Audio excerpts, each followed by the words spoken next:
आता बातमी पुण्यात नाही। पुणे जिल्ह्यातील मंडणगड या ठिकाणी फराटामधील एका खासगी रुग्णालयामध्ये डॉक्टरांच्या प्रसंगावधानाने 60 वर्ष रुग्णाला जीवनदान मिळालंय। तपासणीसाठी आलेले रमेश मोरे हे अचानक रुग्णालयाच्या प्रवेशद्वारातच कोसळले। डॉक्टर अतुल सुराणा यांनी तात्काळ धाव घेत तपासणी केली असता रुग्णाचं हृदय बंद पडल्याचं निदर्शनास आलं।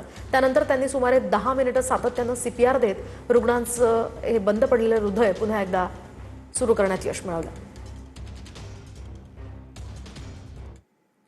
आता पुढची बातमी पुण्यातनच आहे। पुण्यातील पवना धरण 96% भरलंय। धरणाच्या पाणलोट क्षेत्रामध्ये सध्या सुरू असलेल्या मुसळधार पावसामुळे पाण्याची आवक अजूनही कायम आहे।